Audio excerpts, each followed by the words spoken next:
ബഹുമാന്യരായ സഹോദരന്മാരെ, നിങ്ങളുടെ മുൻപിൽ എത്തിയിരിക്കുന്നത് ഈ കാലഘട്ടത്തെ ആസ്പദമാക്കിക്കൊണ്ട് ദൈവവചനത്തിൽ നിന്നും ചില വാക്യങ്ങൾ പറയുവാൻ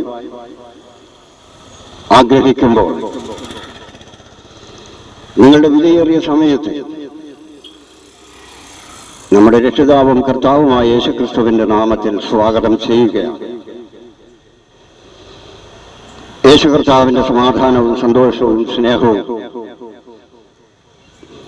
നമ്മളുടെ ഹൃദയങ്ങളിൽ, നമ്മുടെ ഭവനങ്ങളിൽ എന്നും എപ്പോഴും ഉണ്ടായിരിക്കട്ടെ. ദൈവികമായ അനുഗ്രഹം തലമുറയോളം അനുഗ്രഹിക്കുവാൻ ഇടയായി തീരട്ടെ, അനുഭവിക്കുവാൻ ഇടയായി തീരട്ടെ. ഇപ്പോൾ നമ്മുടെ കേരളം നേരിട്ടുകൊണ്ടിരിക്കുന്ന ഏറ്റവും വലിയൊരു വിഷയമാണ് മയക്കുമരുന്ന് എന്ന് പറയുന്നത്. അതാരും ഉപയോഗിക്കാതിരിക്കുന്നതാണ് നല്ലത്. കാരണം അത് നമുക്ക് ദോഷം ചെയ്യുന്നതാണ്. ചെറിയതല്ല, വലിയ ദോഷം ചെയ്യുന്നു. ആയതിനാൽ കർത്താവായ യേശുക്രിസ്തുവിന്റെ നാമത്തിൽ അങ്ങനെയുള്ള കാര്യങ്ങളൊന്നും ചെയ്യാതിരിക്കുക. നല്ല വഴികളിൽ കൂടി യാത്ര ചെയ്യുക, നല്ലത് ചിന്തിക്കുക, നല്ലത് പ്രവർത്തിക്കുക. അതാണ് കർത്താവ് പറഞ്ഞു. യേശു തന്റെ പരസ്യ ശുശ്രൂഷയുടെ കാലയളവിൽ ഇപ്രകാരം ലോകത്തോട് പറഞ്ഞു: കാലം തികഞ്ഞു, ദൈവരാജ്യം സമീപിച്ചിരിക്കുക, മാനസാന്തരപ്പെട്ട് സുവിശേഷത്തിൽ വിശ്വസിക്കുവിൻ എന്ന്. ഇപ്പോൾ കർത്താവിന്റെ വരവ് അടുത്തിരിക്കുന്നു എന്നുള്ളത് നാം തിരിച്ചറിയേണ്ടതുണ്ട്. നാം അതിനായി ഒരുങ്ങിയിരിക്കേണ്ടവരാണ്. മനുഷ്യരോടാണ് പറഞ്ഞിരിക്കുന്നത് ദൈവരാജ്യം സമീപിച്ചിരിക്കുന്നു എന്ന്. അപ്പോൾ നാം അത് ചെവിക്കൊള്ളുകയും അതിനെ തിരിച്ചറിയുകയും ചെയ്യേണ്ടതുണ്ട്. സ്വർഗമെന്ന് പറഞ്ഞാൽ അനന്തമായ ജീവിതം എന്നാണ് അവിടെ കാണിക്കുന്നത്. ഭൂമിയിലെ മനുഷ്യന്റെ ജീവിതം ഏറിയാൽ 70 അല്ലെങ്കിൽ 80 എന്ന ഒരു ചെറിയ കാലം. അത് കഷ്ടതകളും പ്രയാസങ്ങളും ദുഃഖങ്ങളും ദുരിതങ്ങളും രോഗങ്ങളൊക്കെ എപ്പോഴും മനുഷ്യനെ അലട്ടിക്കൊണ്ടിരിക്കുന്നതും മനുഷ്യന്റെ സ്വാതന്ത്ര്യം നഷ്ടപ്പെടുത്തുന്നതുമായ ഒരു ജീവിതമാണ് ഈ ഏറിയാൽ 70 അല്ലെങ്കിൽ 80 എന്നുള്ള ഈ ചെറിയ കാലഘട്ടം. അപ്പോൾ ഇവിടെ പറയുകയാണ് അനന്തമായ ജീവിതം. അതിനാണ് നമുക്ക് വേണ്ടി സ്വർഗരാജ്യം ഒരുക്കിയിരിക്കുന്നതും അവിടേക്ക് നമ്മളെ ചേർത്ത് കൊണ്ടുപോകുവാൻ യേശു കർത്താവ് രണ്ടാമത് വരുന്നത്. ആദ്യം വന്നത് നമ്മളെ ശുദ്ധീകരിക്കുവാൻ വേണ്ടി ആയിരുന്നു. കാരണം നമുക്ക് നമ്മളെ സ്വയം ശുദ്ധീകരിക്കുവാൻ കഴിയുകയില്ല. പാമ്പ് കടിച്ച മനുഷ്യന്റെ ശരീരത്തിലെ രക്തമെടുത്ത് വേറൊരു മനുഷ്യന്റെ ശരീരത്തിലേക്ക് കുത്തിവെച്ചെന്നാൽ അവന്റെ ശരീരത്തിലും ആ പാമ്പിന്റെ വിഷം കലർന്നു എന്ന് പറഞ്ഞതുപോലെയാണ് മനുഷ്യന് സ്വയം അവനിലുള്ള കുറവുകളെ പരിഹരിച്ച് അവന് നീതിമാനാകുവാൻ കഴിയുകയില്ല എന്ന് ബോധ്യമുള്ള ദൈവം ഭൂമിയിൽ ഇറങ്ങി വന്ന് നമ്മുടെ മാനവരാശിക്ക് മുഴുവൻ വേണ്ടി കൽവരിയിൽ ക്രൂശിക്കപ്പെട്ടു, മരിച്ചടക്കപ്പെട്ടു, 3-ാം നാൾ ഉയർത്തെഴുന്നേറ്റ് സ്വർഗത്തിലേക്ക് കരയേറിപ്പോയി ഞാൻ വീണ്ടും വരും എന്ന പ്രഖ്യാപനം അത് ഉറപ്പുള്ളതാണ്. അതിന് സമയം അടുത്തിരിക്കുകയാണ് എന്നുള്ളത്. ദൈവം നമുക്ക് സൗജന്യമായി നൽകുന്നത് ഒന്നാണ്. സൗജന്യം എന്താണ്? രക്ഷാമാർഗം, ദൈവത്തിന്റെ കൃപ. ബൈബിൾ പറയുന്നത് കൃപായുഗമാണെന്ന്. ദൈവത്തിന്റെ സ്നേഹം സകല മനുഷ്യരിലേക്ക് ഒഴുകിയെത്തുന്ന കാലഘട്ടം. ഇപ്പോഴാണ് നാം ദൈവത്തെ അറിയുകയും ദൈവം പറയുന്ന കാര്യങ്ങൾ അനുസരിക്കുകയും ചെയ്ത് നമ്മുടെ ജീവിതം ധന്യമാക്കുകയും ദൈവരാജ്യം ദൈവം ഒരുക്കിയിരിക്കുന്ന നിത്യതയിൽ പ്രവേശിക്കുവാൻ യോഗ്യരായി തീരേണ്ടതും ഇപ്പോൾ തന്നെ. ഇനി പറയുന്നത്, പാപത്തിന്റെ ശമ്പളം മരണമത്രേ, ദൈവത്തിന്റെ കൃപാവരമോ നമ്മുടെ കർത്താവായ യേശുക്രിസ്തുവിൽ നിത്യജീവൻ തന്നെ എന്ന റോമാലേഖനം 6-ാം അധ്യായം അതിന്റെ 23-ാമത്തെ വാക്യം പറയുക. അപ്പോൾ പാപത്തിന്റെ ശമ്പളം മരണം. ആ പാപം നീക്കിക്കളയുവാനാണ് യേശു. നമ്മൾ പലവട്ടം നമ്മുടെ പാപത്തെ നീക്കിക്കളഞ്ഞതാണ്, പല കാര്യങ്ങളും നമ്മൾ ഉപേക്ഷിച്ചതാണ്. എന്നാൽ പാപം നമ്മളിൽ അവശേഷിക്കുന്നത് കാരണമാണ് വീണ്ടും വീണ്ടും നാം ഉപേക്ഷിച്ച അതേ പ്രവൃത്തി, അതേ തെറ്റ് പിന്നെയും പിന്നെയും നമ്മൾ ചെയ്തുകൊണ്ടിരിക്കുന്നത്. അപ്പോൾ നാം പാപപൂർണരല്ല, പാപത്തിൽ നിന്ന് മുക്തരല്ല. അങ്ങനെ മുക്തരാകുവാൻ ഒരു വ്യക്തിക്ക് കഴിയുകയില്ല എന്നറിഞ്ഞുകൊണ്ട് തന്നെയാണ് യേശു കർത്താവ് ഈ ഭൂമിയിലേക്ക് വന്ന് സകല മനുഷ്യരെയും ആത്മാവിന്റെ രക്ഷയ്ക്ക് വേണ്ടി ഞാൻ ക്രൂശിക്കപ്പെട്ടു, തന്റെ രക്തം, മാനവരാശിയുടെ രക്തം, മാനവരാശിയുടെ പാപത്തെ കഴുകിക്കളയുവാനുള്ളതായി മാറി. അതാണ് ഒരുവൻ ക്രിസ്തുവിലായാൽ അവൻ പുതിയ സൃഷ്ടിയത്രേ എന്ന് വിശുദ്ധ ബൈബിൾ പറയുന്നത്. ഇന്നലെ വരെ ദൈവമില്ലാത്തവനായിരുന്നു, ദൈവത്തെ അനുസരിക്കാത്തവനായിരുന്നു, ദൈവത്തിന്റെ വഴികളെ മറിച്ചു കളഞ്ഞിട്ട് അവനവന്റേതായ സ്വന്തം വഴികളിൽ കൂടി യാത്ര ചെയ്ത് നശിച്ചു നഷ്ടപ്പെട്ടു പോയവരാണ്. എന്നാൽ അങ്ങനെ സംഭവിക്കാതിരിപ്പാനും കർത്താവായ യേശുക്രിസ്തു വരുമ്പോൾ അവനോട് കൂടെ നാം പോകേണ്ടതിനായും നമുക്കൊരുക്കിയിരിക്കുന്ന നിത്യതയിൽ പ്രവേശിക്കേണ്ടതിനായും നമ്മളെ ശുദ്ധീകരിക്കുവാൻ വേണ്ടി യേശു ഇവിടെ വന്നു. ആ യാഗം ഇവിടെ പൂർത്തീകരിക്കുകയും ചെയ്തു. അതാണ് ഇവിടെ കാണുവാൻ കഴിയും. നമുക്ക് സ്വയം നേടിയെടുക്കാവുന്ന ഒന്നല്ല സ്വർഗം. സ്വർഗം പാപികളായ നാം അർഹിക്കുന്നതുമില്ല. കൃപയാലല്ലോ നിങ്ങൾ വിശ്വാസം മൂലം രക്ഷിക്കപ്പെട്ടിരിക്കുന്നത്. അതിനും നിങ്ങൾ കാരണമല്ല, ദൈവത്തിന്റെ ദാനമത്രയാകുന്നു. ആരും പ്രശംസിക്കാതിരിപ്പാൻ പ്രവൃത്തികളാലും കാരണമല്ല. ഇപ്പൊ നമ്മൾ കുറച്ച് നല്ല പ്രവൃത്തികളൊക്കെ ചെയ്ത് കർത്താവിന്റെ വരവ്, കർത്താവ് വരും എന്നുള്ളതറിയാം. ഇപ്പൊ കർത്താവിന്റെ കൂടെ പോകുവാനായിട്ട് നമ്മൾ നല്ല പ്രവൃത്തികൾ ചെയ്തുകൊണ്ടിരിക്കുക. പക്ഷെ പ്രവൃത്തി കൊണ്ട് ആർക്കും ദൈവരാജ്യത്തെ സ്വന്തമാക്കുവാൻ കഴിയുകയില്ല. നല്ല പ്രവൃത്തി നമുക്ക് എത്ര പ്രാവശ്യം ചെയ്യുവാൻ കഴിയും. എന്നാൽ ഒരു പുതിയ സൃഷ്ടിക്ക് അങ്ങനെയല്ല. ആ പുതിയ സൃഷ്ടി പൂർണ്ണമായും ദൈവത്തിൽ സമർപ്പിതവും ദൈവത്തിന്റെ കൽപ്പനകളെ പ്രമാണിക്കുകയും ദൈവം ഒരുക്കിയിരിക്കുന്ന വഴികളിൽ കൂടി നടക്കുകയും ജീവിക്കുകയും ചെയ്യുന്നതാണ് പുതിയ സൃഷ്ടി. ആ സൃഷ്ടി ഒരു കാര്യം ഉപേക്ഷിച്ചാൽ അത് ഉപേക്ഷിച്ചത് തന്നെയാണ്. അതിന് സാക്ഷി ദൈവമാണ്. അത് നാം അറിഞ്ഞിരിക്കുന്നത് ഇപ്രകാരമാണ്: എന്റെ പാപത്തിന്റെ പരിഹാരത്തിന് വേണ്ടിയാണ് യേശു കാൽവരിയിൽ ക്രൂശിക്കപ്പെട്ടത് എന്ന്. അങ്ങനെ നാം വിശ്വസിക്കുകയും ഏറ്റുപറയുകയും ചെയ്യുമ്പോഴാണ് പ്രിയമുള്ളവരിൽ നാം രക്ഷിക്കപ്പെടുകയും ദൈവരാജ്യത്തിന് അവകാശികളായി തീരുകയും നാം പാപമില്ലാത്തവരായി വിശുദ്ധീകരിക്കപ്പെട്ടവരായി കർത്താവായ യേശുക്രിസ്തുവിന്റെ വരവിൽ അവനോട് കൂടെ എടുക്കപ്പെടുകയും ചെയ്യുന്നത് എന്ന് തിരുവചനം നമ്മെ ബോധ്യപ്പെടുത്തുകയാണ്. കൃപ എന്ന് പറഞ്ഞാൽ അർഹിക്കാത്തതിന് അർഹമാക്കുക എന്നാണ് ഇവിടെ അർത്ഥമാക്കുന്നത്. വിചിത്രമായി ഒന്നും നമുക്ക് തോന്നേണ്ട കാര്യമില്ല. പക്ഷേ ഈ സത്യം നിങ്ങൾ അറിയാതെ പോകരുതല്ലോ. കൃപ എന്ന് പറയുന്നത് ഒരു മനുഷ്യനും അവകാശപ്പെട്ടതല്ല.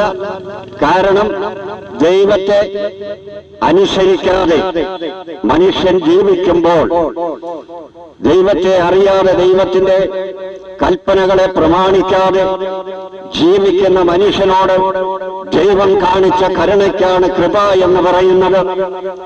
അതാണ് ഈ ലോകത്ത് മറ്റാർക്കും നൽകുവാൻ കഴിയാത്ത ദൈവത്തിന്റെ സ്നേഹം.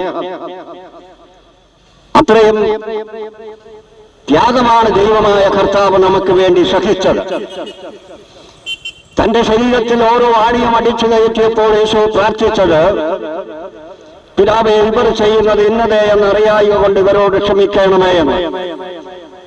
നമ്മളെങ്ങാനും ആണെങ്കിൽ ഈ ആണിയൊക്കെ ഊരുവാൻ എന്റെ മകൻ വരും, അവൻ വന്ന് ആണി ഊരിക്കഴിയുമ്പോൾ ഞങ്ങൾ കുടുംബത്തോടെ അങ്ങ് വരും എന്ന് പറയും. എന്നാൽ യേശു അപ്രകാരമല്ല, അവർ അറിയാത്തവരും അറിവില്ലാത്തവരുമാണ്. അങ്ങനെ അറിയുവാൻ വേണ്ടിയാണ് ഇവിടെ കൃപ, സർവകൃപാലുവായ ദൈവം നമ്മെ സ്നേഹിക്കുന്നത്. ദൈവത്തിന്റെ സ്നേഹത്തിന് മനുഷ്യന് യാതൊരു അർഹതയുമില്ല. അതിന് കാരണം ദൈവത്തെ അനുസരിക്കാതെ, ദൈവത്തിന്റെ കൽപ്പനകളെ പ്രമാണിക്കാതെ ജീവിക്കുന്ന മനുഷ്യനാണ്. അതാണ് ഇവിടെ ദൈവത്തിന്റെ കൃപ. സൗജന്യമെന്ന് പറയുന്നത്, നിങ്ങൾ സ്വർഗത്തിൽ പോകണമെന്ന് ദൈവം ആഗ്രഹിക്കുന്നു, അതിനാൽ സ്വർഗം നിങ്ങൾക്ക് ദാനമായി നൽകുന്നു. പക്ഷേ അത് സ്വീകരിക്കുവാനുള്ള അവസരം അതിപ്പോഴാണ് നാം ജീവിച്ചിരിക്കുന്ന. ഏറിയാൽ 70 അല്ലെങ്കിൽ 80 എന്ന ഈ ചെറിയ കാലഘട്ടത്തിൽ നമുക്ക് തീരുമാനിക്കാം, ദൈവത്തിന് ഒരുക്കിയിരിക്കുന്ന സ്വർഗം വേണോ, അതോ ദൈവം ഒരുക്കാത്ത മറ്റു സ്ഥലം വേണോ എന്ന് ഇവിടെ വെച്ച് നമുക്ക് തീരുമാനിക്കാം.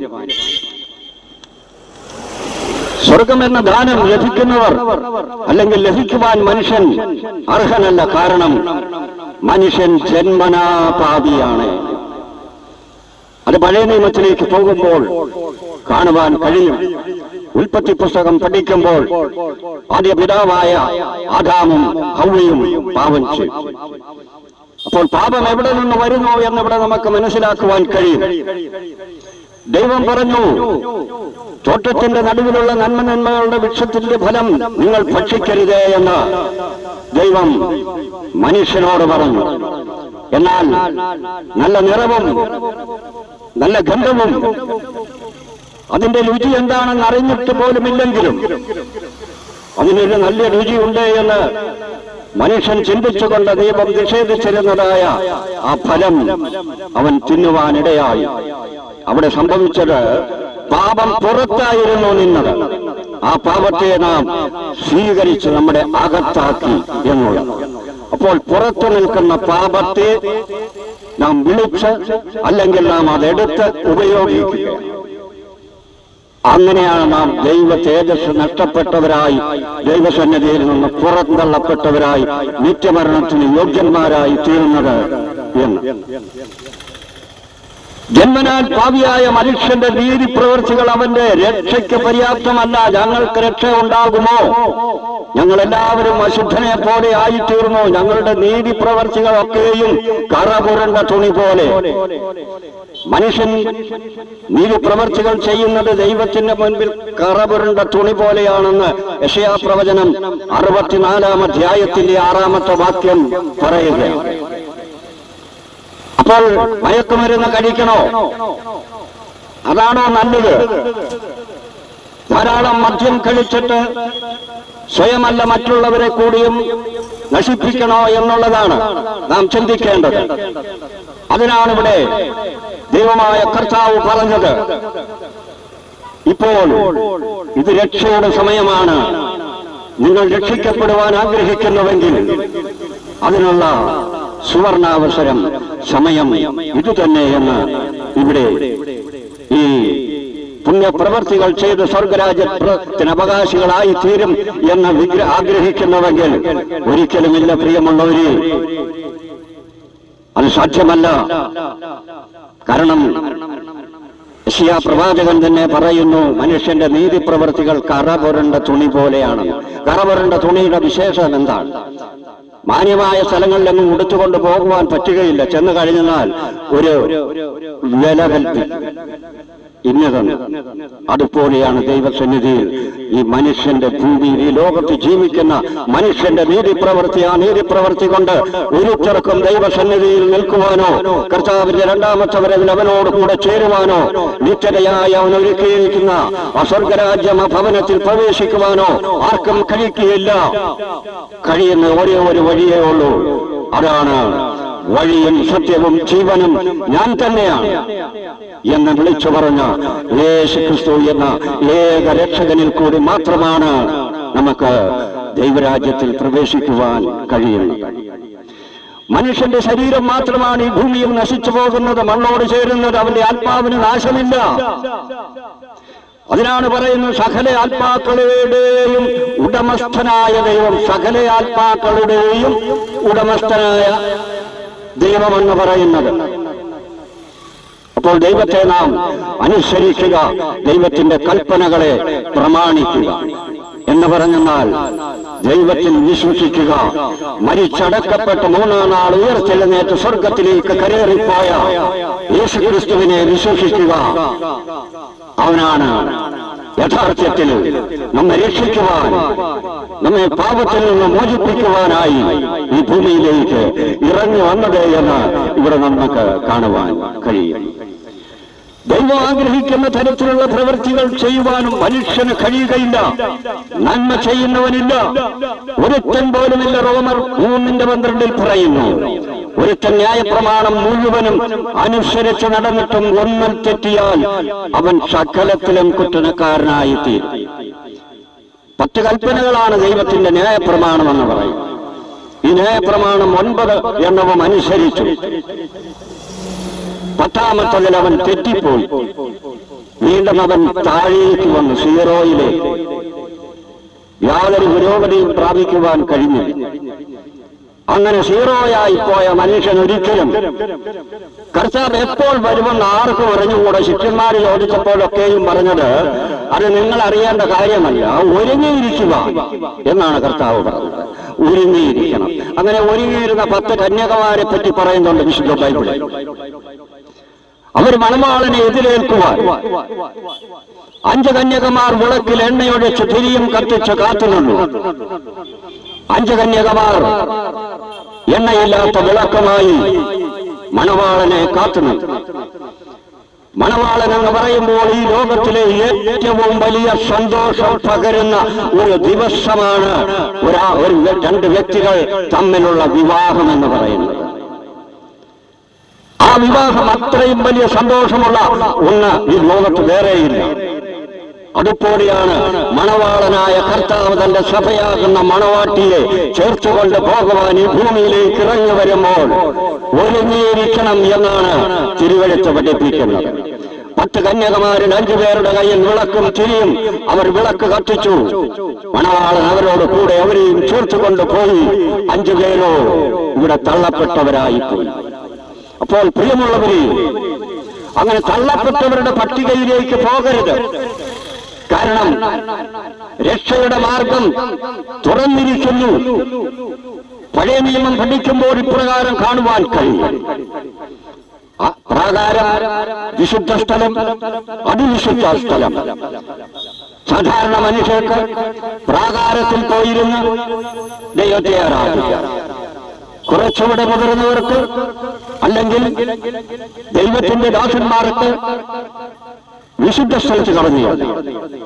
എന്നാൽ മഹാപുരോഹിതന് മാത്രം ആണ്ടിലൊരിക്കൽ അതിവിശുദ്ധ സ്ഥലത്ത് കടന്നു. എന്നാൽ യേശുക്രിസ്തുവിന്റെ കാൽവരിയിലെ ക്രൂശമരണത്തോട് കൂടി ആ നിയമങ്ങളെ എല്ലാം ഇടിച്ചു കളഞ്ഞു. ആ ചുവരിനെ പൊളിച്ചു കളഞ്ഞു. ദൈവവും മനുഷ്യനും അകന്നു നിൽക്കേണ്ടവരല്ല, അടുത്തു നിൽക്കേണ്ടവരാണ്. സകലരും ദൈവത്തിന്റെ മക്കളാണ്. ദൈവമാണ് അവരുടെയൊക്കെയും അപ്പൻ, പിതാവ്. ആ ദൈവത്തിന് വിവേചനമില്ല. ആരെയും വിവേചിച്ച് മാറ്റി നിർത്തുകയില്ല. എല്ലാവരും എന്റെ സൃഷ്ടി.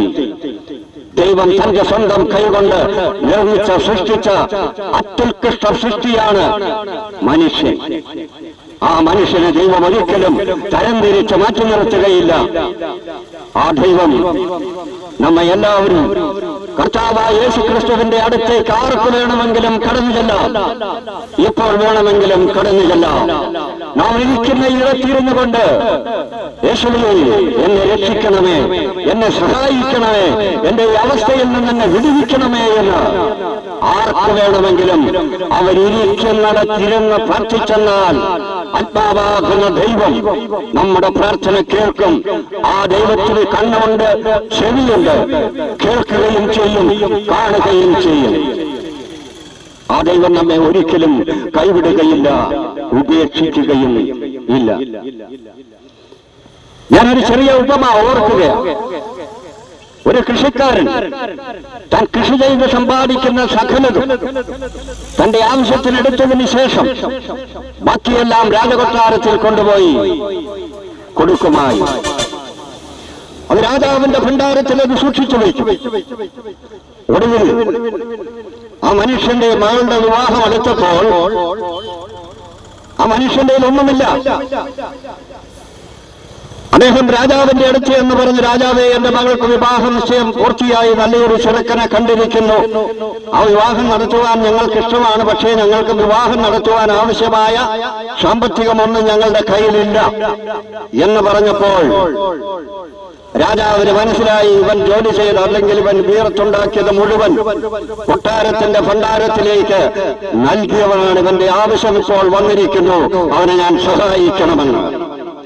രാജാവിന്റെ സിംഹാസനത്തിന്റെ അദ്ദേഹം കൈവയ്ക്കുന്ന അവിടെ 2 ചെറിയ പെട്ടികളും, അതിലൊരു പെട്ടി തുറന്നിട്ട് അതിൽ നിന്ന് ഒരു കൈ നിറച്ച് രത്നങ്ങൾ വാരി ആ കൃഷിക്കാരന് കൊടുത്തപ്പോൾ ആ കൃഷിക്കാരൻ പറഞ്ഞത്, എന്റെ മകളുടെ വിവാഹത്തിന് ഇത് മുഴുവൻ ആവശ്യമില്ല, ഇതിൽ 1 രത്നം മതി, ധാരാളമെന്ന് പറഞ്ഞു. നമ്മുടെ സമ്പത്ത്, നമ്മുടെ അധ്വാനം അതെല്ലാം യേശു കർത്താവിന് വേണ്ടിയാണെങ്കിൽ നമ്മളുടെ ജീവിതത്തിൽ നമുക്കൊരാവശ്യം വരുമ്പോൾ ദൈവം നമ്മെ സഹായിക്കും. നമ്മുടെ സ്ഥലം എഴുതി കൊടുക്കുവാനോ നമ്മുടെ ബാങ്കിൽ നിക്ഷേപിച്ചിരിക്കുന്നതെടുത്ത് കൊടുക്കുവാനോ അല്ല പറയുന്നത്. കാരണം സകല ശക്തിയുടെയും ഉടമസ്ഥനാണ് കർത്താവ്. ആ കർത്താവിന് നമ്മുടെ ഭൂമി വേണ്ട, നമ്മുടെ ധനം വേണ്ട, ആ കർത്താവാണ് നമുക്കിതെല്ലാം തന്നിരിക്കുന്നത്. ആ കർത്താവിന് വിശ്വസിക്കുന്ന ഓരോരുത്തർക്കും നിറച്ചു കൊടുക്കുവാൻ സമ്പന്നനാണ് യേശു കർത്താവ്. ആ യേശു കർത്താവിൽ വിശ്വസിക്കുന്നുവെങ്കിൽ പ്രിയമുള്ളവരെ, കർത്താവിന്റെ വരവിൽ നിങ്ങളും സ്വർഗരാജ്യത്തിൽ അംഗമായിരിക്കും. ഈ ഭൂമിയിൽ നിങ്ങളുടെ ജീവിതം സമാധാനമായിരിക്കും, സന്തോഷമുള്ളതായിരിക്കും, ഐശ്വര്യമുള്ളതായിരിക്കും, പരസ്പര സ്നേഹം കൊണ്ട് നിറയ്ക്കുന്നവരായിരിക്കും. ആ യേശുക്രിസ്തു നിങ്ങളുടെ എല്ലാവരുടെയും ഹൃദയങ്ങളിലും ഭവനങ്ങളിലും വസിക്കട്ടെ. യേശുവിന്റെ സ്നേഹവും സമാധാനവും സന്തോഷവും നിങ്ങളുടെ ഹൃദയങ്ങളിലും ഭവനങ്ങളിലും വലിയ അനുഗ്രഹമായി തീരട്ടെ എന്ന പ്രാർത്ഥനയോടെ എന്റെ വാക്കുകൾ ഞാനിപ്പോൾ ഇവിടെ അവസാനിപ്പിക്കുന്നു.